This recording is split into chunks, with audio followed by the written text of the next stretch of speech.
Mi pretensión con esta grabación va a ser ordenar un poco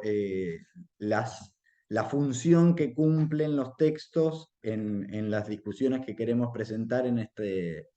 este primer bloque de dos clases. La semana que viene les vamos a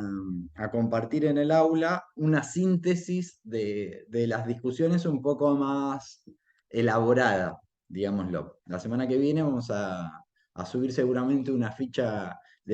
con un formato de ficha escrita, lo que nosotros buscamos destacar de este primer bloque. Entonces yo les diría, dentro de la bibliografía obligatoria, ustedes van a encontrar, en primer lugar,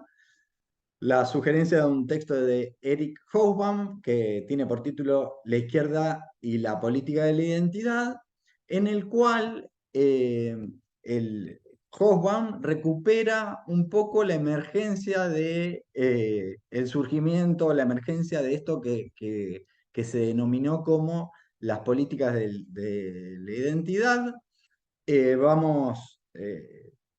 un poco la propuesta del autor es repasar cómo a partir de la década del 60 tomaron forma diferentes manifestaciones de esto que se conoce como las políticas de la identidad, digamos, eh, Hoffman está hablando de lo que se llamaba en el contexto norteamericano como el movimiento gay, o las transformaciones del movimiento de mujeres, o el proceso de transformación al interior de los movimientos feministas, pero también la emergencia de reivindicaciones étnicas, la emergencia de luchas antirracistas, que tienen lugar, digamos, especialmente a partir de la década del 60. Hobsbawm intenta enmarcar la emergencia de estos sujetos políticos emergentes que son relativamente novedosos en un proceso de transformaciones, de convulsiones, dice el autor, eh, que atravesaron las sociedades occidentales impulsadas por un proceso fundamentalmente de reformas económicas que nosotros conocemos como las reformas económicas neoliberales, y cómo este proceso de transformación económica desestructuró algunos de los pilares de las sociedades industriales, de las sociedades salariales, generando condiciones en las cuales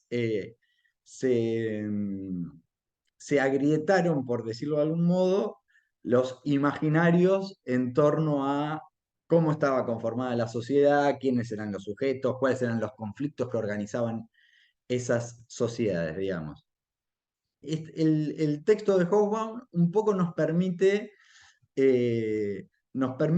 hacer un breve recorrido histórico, ponerle un poco de historicidad a lo que luego el postcolonialismo llamó la crisis de las categorías cognitivas que organizaron la metanarración moderna, digamos. El texto de Hobsbawm nos permite entrar a la crisis que en las últimas décadas del siglo XX atravesaron a las instituciones que fueron fundamentales de la modernidad, como la crisis del Estado, la crisis de la idea de nación, la crisis de la propia idea de modernidad a partir de la secuencia temporal que la idea de modernidad supone. Es decir, a partir de esto podemos historizar, a partir del texto de Hobsbawm, la crisis del modo en el que una crisis que abarca el modo en el que se organiza simbólicamente la vida en común, una crisis del modo en el que se reconocen a los sujetos que componen a las comunidades, y una crisis del modo en el que se conciben las relaciones entre esos sujetos, digamos. Es decir, es una crisis, la crisis de la que estamos hablando, es una crisis que impacta en el modo de entender al sujeto, a los sujetos sociales, quiénes son los sujetos sociales, y es una crisis que impacta en el modo de entender las relaciones de poder. las relaciones entre estos sujetos sociales. Entonces, para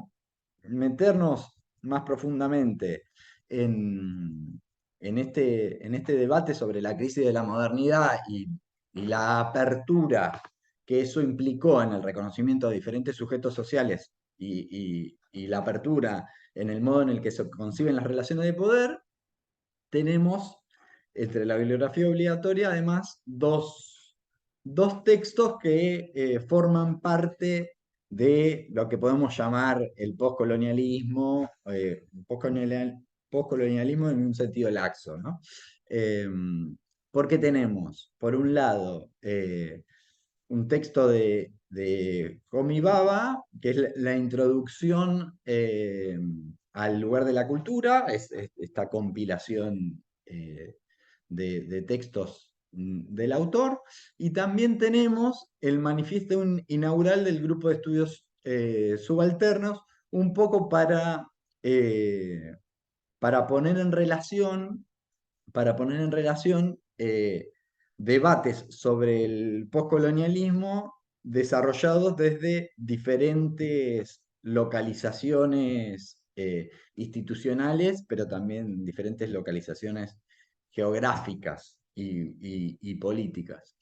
Eh, la idea en esta primera recuperación del postcolonialismo, que va a tener otros momentos de recuperación a lo largo del curso, la idea es un poco recuperar dos cuestiones. Por un lado, la crítica a la historicidad, al relato histórico canónico sobre la modernidad que plantea el poscolonialismo, digamos, eh, el debate sobre las narraciones modernas, sobre el proceso de desarrollo de las relaciones modernas y sobre el lugar de las distintas sociedades en ese proceso histórico, digamos, la relación entre sociedades colonizadoras y colonizadas. Un poco la propuesta del postcolonialismo es poner en debate la idea de que el proceso de modernización es uniforme a lo largo del mundo y se origina en lo que hoy denominamos el norte global y se transfiere de manera más o menos mecánica, más o menos compleja hacia lo que hoy denominamos el sur global y mostrar cómo la relación entre metrópolis y mundo colonial es co-constitutiva, digamos, evidenciar que la historia de las metrópolis europeas, por ejemplo, está atravesada por su vinculación con el mundo colonizado y mostrar también al mismo tiempo que la historia de las colonias y las excolonias no es una réplica del modelo de desarrollo o de un modelo de desarrollo supuestamente universal, sino mostrar cómo el proceso colonial inaugura una dinámica de modernidades específicas, para decirlo de manera sintética. Y esta discusión vinculada a la narrativa histórica, a la manera de concebir el proceso moderno, conlleva otro debate respecto a las categorías las categorías de sujeto que reconoce el discurso académico como parte de ese proceso histórico, digamos. Em, y la discusión sobre las categorías académicas lo que pretende es evidenciar que las narrativas de clase, las narrativas de clase y las narrativas nacionales, digamos, los relatos canónicos sobre el desarrollo del capitalismo y los sujetos constitutivos del capitalismo, y también los relatos sobre la conformación de los estados nacionales, los relatos fundacionales de los estados, digamos, eh, no permiten identificar correctamente, de manera lo suficientemente compleja, la manera en la que se articulan diferentes aspectos de la vida social, digamos. no permiten problematizar cómo se constituyen en torno a los clivajes de sexo, de raza, de etnicidad, entre otros, los sujetos políticos. Eh, en este mismo sentido, van a ver que en el texto de Baba recupera esta idea de pensar más allá o pensar el entremedio, la idea del in-between en inglés, eh, que propone recuperar como sujetos paradigmáticos de la contemporaneidad a sujetos híbridos, digamos, no fácilmente clasificables en la grilla, en el sistema de clasificación de sujetos canónicos, y aparecen ahí en el texto de Baba como sujetos paradigmáticos a los refugiados políticos, los migrantes, los sujetos colonizados, porque son justamente sujetos, Baba los propone como sujetos canónicos, porque le permiten a él graficar la figura del sujeto híbrido, de un sujeto no puro, de un sujeto atravesado por múltiples pertenencias, por múltiples identidades, y mostrar que las posiciones de sujeto articulan experiencias históricas variables, digamos. Em, y luego eh, nos queremos detener en algunos debates una vez que reconocemos la multiplicidad de posiciones de sujeto en el mundo contemporáneo, una vez que se quiebran los consensos propuestos por el marxismo y en las décadas del 50, del 60, incluso del 70 del siglo XX, los consensos del marxismo, pero también de otras corrientes sociológicas en torno a cuáles son los sujetos sociales y políticos fundamentales del mundo contemporáneo. Una vez que esos consensos se quiebran y comienzan a ser reconocidos otros, una multiplicidad de, de sujetos sociales y políticos, nos interesa recuperar los debates que se dieron desde diferentes activismos en torno a cómo se articulan esos diferentes sujetos para conformar alianzas con cierta capacidad de incidencia y capacidad de transformación social. Entonces, les proponemos dos textos que recuperan que forman parte del debate en torno a estos temas que se dio en el movimiento feminista, y tenemos, por un lado, un texto de Linda Alcoff que se llama Feminismo Cultural versus Postestructuralismo, la crisis de la identidad de la teoría feminista, que permite un poco recorrer la discusión sobre el sujeto del feminismo, la discusión al interior del movimiento feminista sobre quién es o quiénes son los sujetos, las sujetas del feminismo, les sujetes del feminismo. Y después les proponemos un texto clásico de Donna Haraway, el Manifiesto Cyborg de Haraway, para, para también pensar las alternativas al modo de concebir este sujeto del feminismo que propuso Haraway. Algo de esto, de las alternativas, también está planteado en el texto de Haraway. Entonces, yo les decía, en el feminismo hubo un debate, y yo creo que podemos decir que hay un debate en torno a un debate que se reactualiza continuamente en torno a, bueno, cuál es el sujeto del feminismo, cómo se constituye, cómo se define, quiénes son les actores, las actrices principales del feminismo, parte de una definición básica de la teoría social, que es que hablar en nombre de un colectivo implica asumir cómo está constituido ese colectivo, digamos, en el caso del feminismo clásico, hablar en el nombre de las mujeres implica asumir qué y quiénes son las mujeres. Eh, y el debate que eso generó a partir de la idea de que cualquier definición sobre las mujeres, digamos, la categoría mujer es una categoría construida en base al discurso de la diferencia sexual, que es el discurso que fundamenta el patriarcado. Entonces, la preocupación de diferentes feministas, Alcoff nos trae la preocupación de diferentes feministas en torno a la construcción discursiva de un sujeto, las mujeres, que está contaminado por el discurso sexista y misógino. Entonces, bueno, el desafío es lidiar con la producción de la categoría mujer que generó el discurso patriarcal, ¿no? Eh,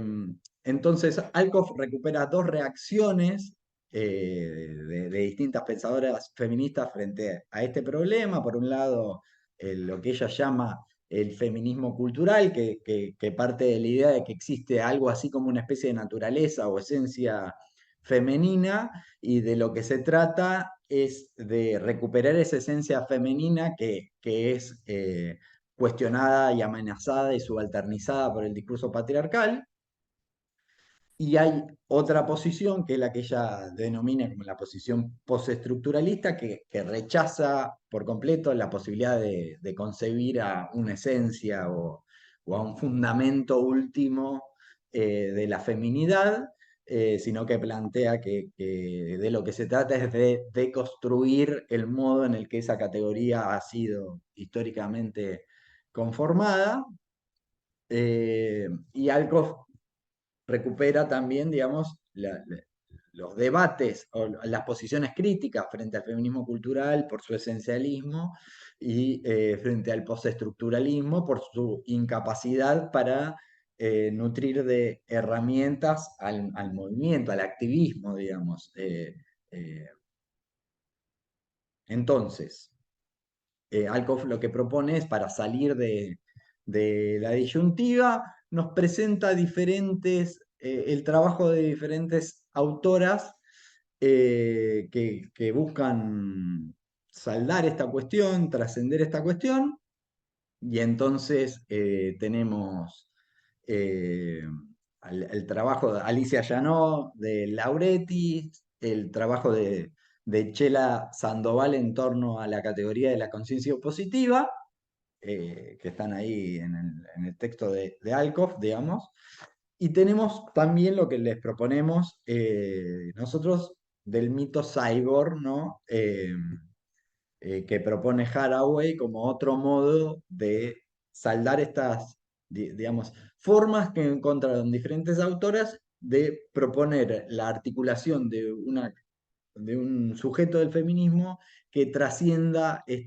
las posiciones esencialistas y las posiciones exclusivamente deconstructivas. Y Haraway, Lauretti, Sandoval se valen sobre todo de categorías como, fundamentalmente de categorías de experiencia, de hábito y experiencia como forma de superar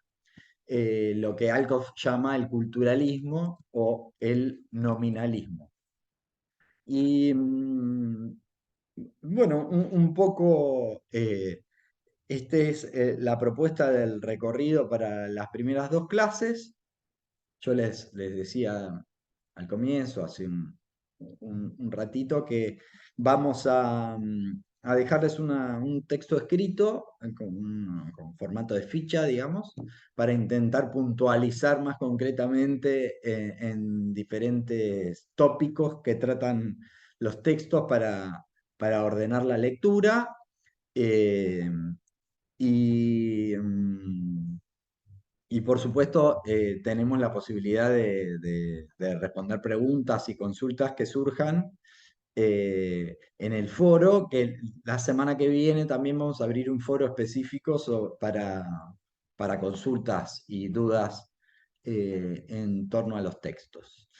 La bibliografía de la semana que viene es la misma, repetimos bibliografía, digamos, en estas 2 primeras semanas. Es un bloque de 5 textos que